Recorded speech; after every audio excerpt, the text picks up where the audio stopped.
Los años 70 marcaron a nuestra América del Sur con gobiernos militares que sometieron la libertad y la democracia. Ecuador no fue la excepción, pero muchos historiadores dicen que aquí hubo dictablandas y no dictaduras. ¿Es allí donde debemos ubicar al general Guillermo Rodríguez Lara? Llegó al poder derrocando al 5 veces presidente José María Velasco Ibarra. Una entrevista reveladora donde el general, de casi 91 años, admite ser el último dictador.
La mañana del 16 de febrero de 1972, el general Guillermo Rodríguez Lara hacía su ingreso al Palacio de Carondelet. Había tomado el poder, sin que se dispare un arma, sin que se derrame una gota de sangre. Poco antes, un oficial de la Armada había comunicado al presidente José María Velasco Ibarra que las Fuerzas Armadas le habían retirado su respaldo y que un avión lo llevaría a Panamá. Desde allí, Velasco Ibarra viajaría a Buenos Aires, lugar de su último exilio. Rodríguez Lara iba a gobernar el Ecuador hasta el 12 de enero de 1976. Muchas de las nuevas generaciones no lo conocen, no lo recuerdan. Si le preguntan quién es usted, ¿cómo respondería? Yo soy un hombre como ellos, del pueblo, ¿no? He sido uno de los presidentes del Ecuador, lo que para mí me satisface en extremo. En realidad, mucho más que eso. Históricamente hablando, Guillermo Rodríguez Lara es el último dictador. Lo de dictador es imprescindible, porque yo no fui elegido, ¿no? Pero que sí, yo querría decir que fui un dictador, que se asimiló completamente al medio, que se vinculó con todo el pueblo ecuatoriano. Yo me creo una fiel extracción de ese pueblo, y al que obviamente, del que nací, del que provine y al que quiero retornar. Velasco Ibarra lo había nombrado comandante general del ejército, y aunque era el menor de los otros comandantes de las Fuerzas Armadas, su formación y liderazgo lo había hecho sobresalir. Cuando tomaron la decisión de acabar con el quinto gobierno de Velasco, lo designaron como el sucesor. Los historiadores dicen que todo fue militarmente planificado, incluso el saludo de Año Nuevo, que hicieron un mes antes del golpe, y que la revista Vistazo lo captó en esta fotografía, a la que llamó el brindis de la traición. Esa foto realmente tiene su explicación, ya que hay antecedentes. Yo había ido al Oriente con mi familia en oportunidad de los días de Navidad. Viajamos en avión hasta Tiputini y después tomamos un helicóptero, a la vez que les entregamos los aguinaldos, los juguetitos para los niños.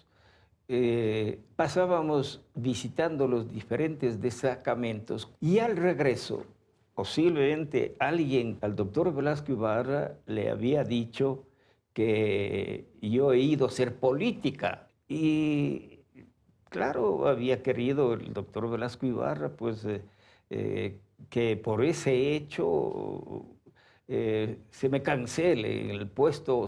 La respuesta pues, del mismo ministro pues, había sido pues, que si es que eso sucedía, al otro día él se caía, ¿no? Que se produjeron. O sea que usted me está diciendo, general, que al presidente Velasco Ibarra le advirtieron que si lo cancelaba a usted como comandante general, él se caía. Él se caía, al otro día se caía. Eso lo dijo su mismo ministro, el licenciado Robles Plaza, ¿no? La amenaza no se cumplió y en los primeros días de 1972, los comandantes fueron al palacio al saludo protocolario de Año Nuevo.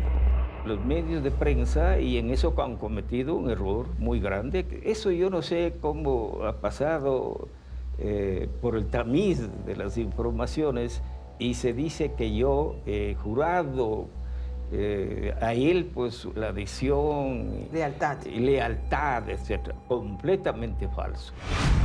Rodríguez Lara instauró un gobierno que llamó nacionalista y revolucionario.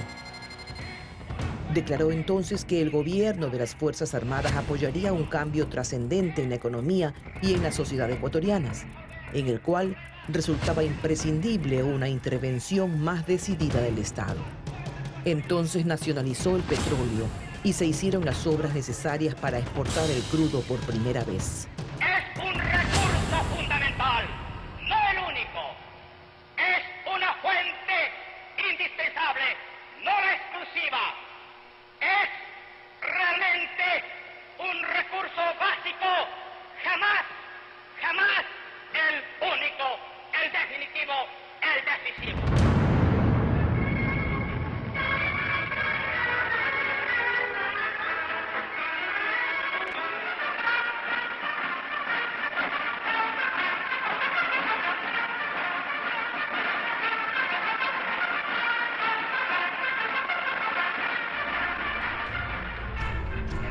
Era agosto de 1972. Ecuador había creado la Corporación Estatal Petrolera Ecuatoriana, CEPE, y la flota petrolera en Esmeraldas. Empezaba la refinería de Esmeraldas y el oleoducto transecuatoriano. Se creía que el petróleo iba a sacar al Ecuador de la pobreza. Es demasiada aspiración de sacar de la pobreza.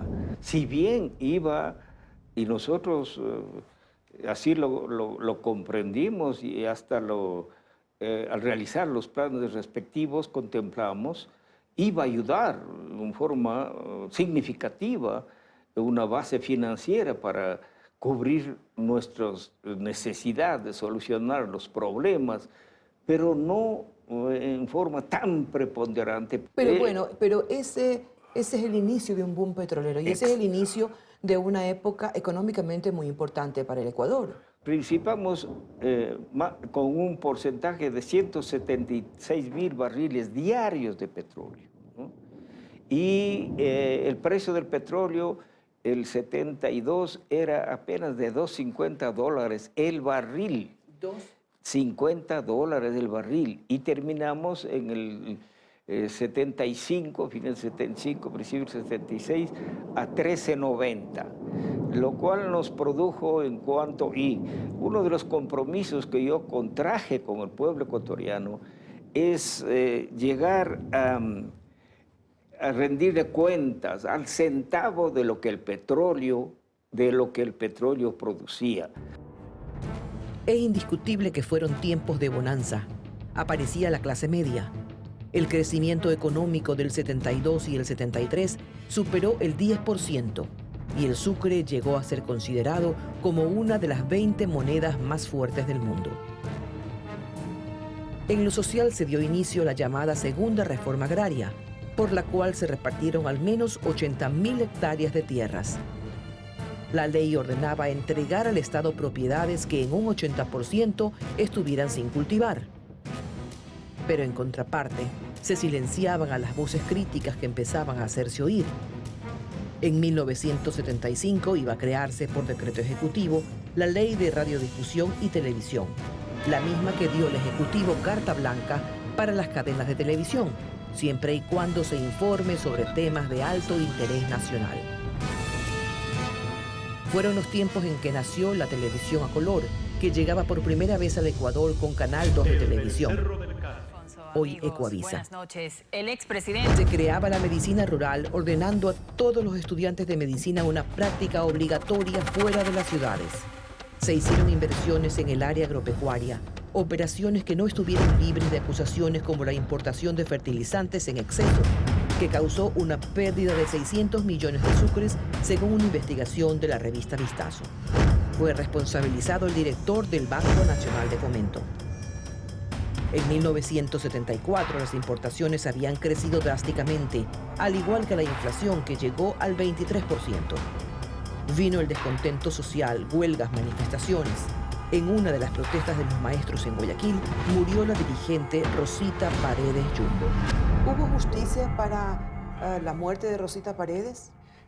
Hubo la investigación del caso y se ordenó, naturalmente, porque nosotros no queríamos ocultar nada, ya que no se produjo mayores consecuencias como las posteriores. La muerte de esta líder quedó impune y coincidió con un descontento creciente en las filas militares. El régimen fue herido de muerte con el cuartelazo del 31 de agosto de 1975. El general Raúl González Alvear intentó derrocarlo en un sangriento episodio que dejó 30 militares muertos. Rodríguez Lara dice hoy que la inteligencia de su gobierno se lo advirtió, pero no creía en la capacidad de González Alvear, quien se rindió el 1 de septiembre, asilándose en la Embajada de Chile.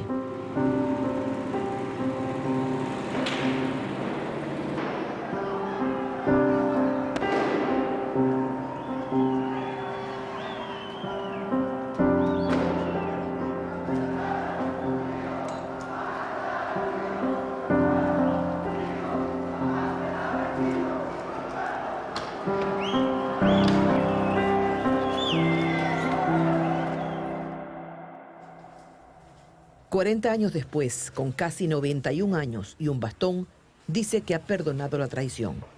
Le pregunto si cree que Velasco Ibarra lo perdonó, y no responde. Pero cuenta que un sobrino de él lo visitó en el palacio para contarle las penurias económicas de Velasco en Argentina. Entonces, dice, dictó el decreto ejecutivo otorgando una pensión vitalicia para todos los presidentes constitucionales. No alcanzo a cuestionarle si él la recibe. Me aclara que su única pensión es la de general retirado. Retirado es un decir. Su esposa, Aida León de Rodríguez Lara, lo sigue llamando mi general.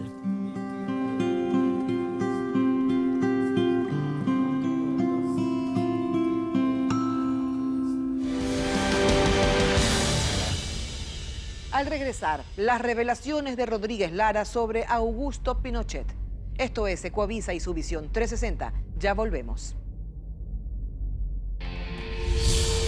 ¿Por qué hacer los horrores que cometieron los regímenes militares en Sudamérica? En Chile.